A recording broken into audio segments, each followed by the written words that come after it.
भारत का इतिहास खेती से बहुत गहराई से जुड़ा हुआ है। हमारे पूर्वज प्रकृति की लय की गहरी समझ के साथ जमीन पर खेती करते थे और सभ्यताओं को पोषित करते थे। हजारों सालों से भारत में खेती केवल एक पेशा नहीं, बल्कि जीवन का एक तरीका रही है, जो पीढ़ी दर पीढ़ी चली आ रही एक गहरी परंपरा है। एक अनंत राग की तरह ऋतुओं का चक्र ग्रामीण भारत में जीवन की लय को निर्धारित करता है। यह निबंध प्राचीन ज्ञान से लेकर आधुनिक तकनीकों तक भारत में फसल उत्पादन और प्रबंधन की यात्रा की पड़ताल करता है। हम प्रकृति के चक्रों और मानवीय सरलता के बीच जटिल नृत्य में उतरेंगे। ये समझेंगे कि कैसे पीढ़ी दर पीढ़ी किसानों ने जीवन को बनाए रखा है और खाद्य सुरक्षा सुनिश्चित की है। हमारे साथ जुड़ें और भारतीय कृषि की कहानी को उजागर करें, जो उतनी ही पुरानी है जितना कि स्वयं समय। भारतीय किसान लंबे समय से प्रकृति की लय के साथ अपनी कृषि पद्धतियों को संरेखित करने के महत्व को पहचानते हैं। इस समझ के कारण मानसून के मौसम के आधार पर फसलों का वर्गीकरण हुआ। खरीफ और रबी। दक्षिण पश्चिम मानसून का आगमन खरीफ मौसम की शुरुआत का प्रतीक है, जो आमतौर पर जून के आसपास होता है। खरीफ की फसलें, जिन्हें मानसून की फसलें भी कहा जाता है, में चावल, मक्का और कपास जैसी मुख्य चीजें शामिल हैं।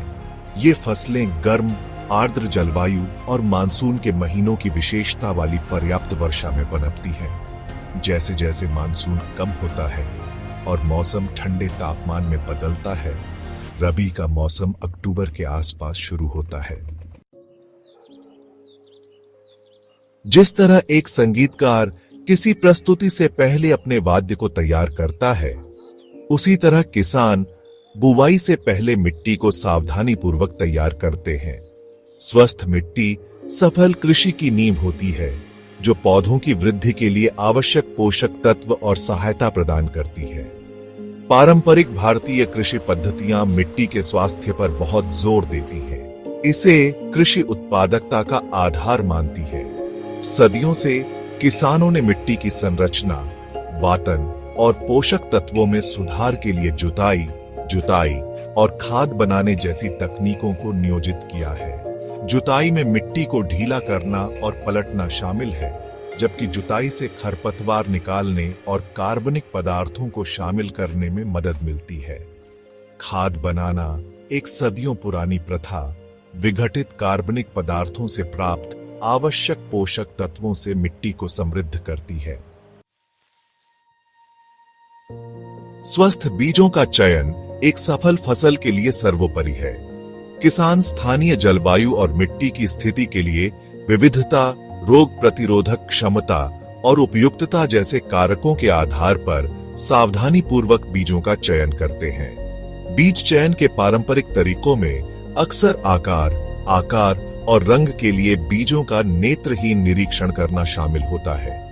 यह सुनिश्चित करना कि केवल स्वास्थ्यप्रद बीज ही बोए जाएं। एक बार बीजों का चयन हो जाने के बाद बुवाई की प्रक्रिया शुरू होती है। भारत के कई हिस्सों में प्रसारण और डिबलिंग जैसे पारंपरिक तरीके अभी भी प्रचलित हैं। प्रसारण में एक बड़े क्षेत्र में बीज बिखेरना शामिल है, जबकि डिबलिंग में विशिष्ट गहराई और अंतराल पर अलग अलग बीज रखना शामिल है। भाग 5। सपनों का पोषण, सिंचाई और खाद का उपयोग। विकास का अमृत।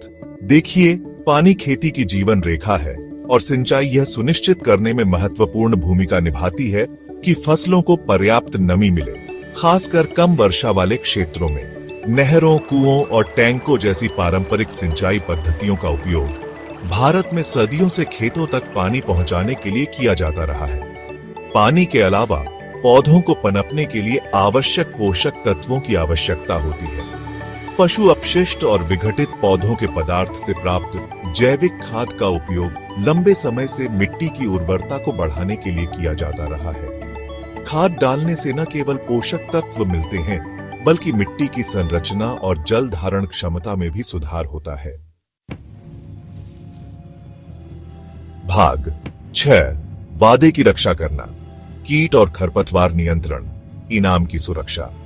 प्रचुर मात्रा में फसल के लिए फसलों को कीटों और बीमारियों से बचाना महत्वपूर्ण है। किसानों को कीड़ों, कृंतकों और अन्य जीवों के खिलाफ लगातार लड़ाई का सामना करना पड़ता है, जो फसलों को नुकसान पहुंचा सकते हैं और पैदावार कम कर सकते हैं।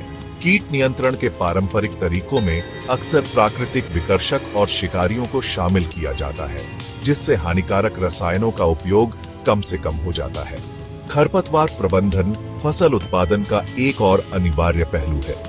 खरपतवार फसलों के साथ सूर्य के प्रकाश, पानी और पोषक तत्वों जैसे संसाधनों के लिए प्रतिस्पर्धा करते हैं, जिससे उनकी वृद्धि बाधित होती है। पारंपरिक निराई विधियों में अक्सर मैन्युअल रूप से हटाना या खरपतवार को उखाड़ने के लिए साधारण औजारों का उपयोग शामिल होता है। भाग 7 फसल का गीत, कटाई और भंडारण। पुरस्कार प्राप्त करना। महीनों की कड़ी मेहनत और समर्पण की परिणति। फसल का मौसम खुशी और उत्सव का समय होता है। कटाई के लिए तैयार सुनहरे खेतों को देखकर मन में एक अलग ही खुशी और संतोष का अनुभव होता है। पारंपरिक कटाई विधियों में अक्सर हाथ से पकड़े जाने वाले दरांती और अन्य साधारण उपकरण शामिल होते हैं। एक बार कटाई हो जाने के बाद फसलों को खराब होने और बर्बादी को रोकने के लिए ठीक से संग्रहित करने की आवश्यकता होती है। पारंपरिक भंडारण विधियों में अक्सर अनाज को धूप में सुखाना और उन्हें अन्न भंडार या साइलों में संग्रहित करना शामिल है, ताकि उन्हें नमी और कीटों से बचाया जा सके। भाग 8 परंपरा और प्रौद्योगिकी का सम्मिश्रण। भारतीय कृषि का आधुनिकीकरण, प्रगति की सिम्फनी। जबकि पारंपरिक कृषि पद्धतियों की प्रासंगिकता बनी हुई है, आधुनिक तकनीक भारतीय कृषि में एक महत्वपूर्ण भूमिका निभा रही है।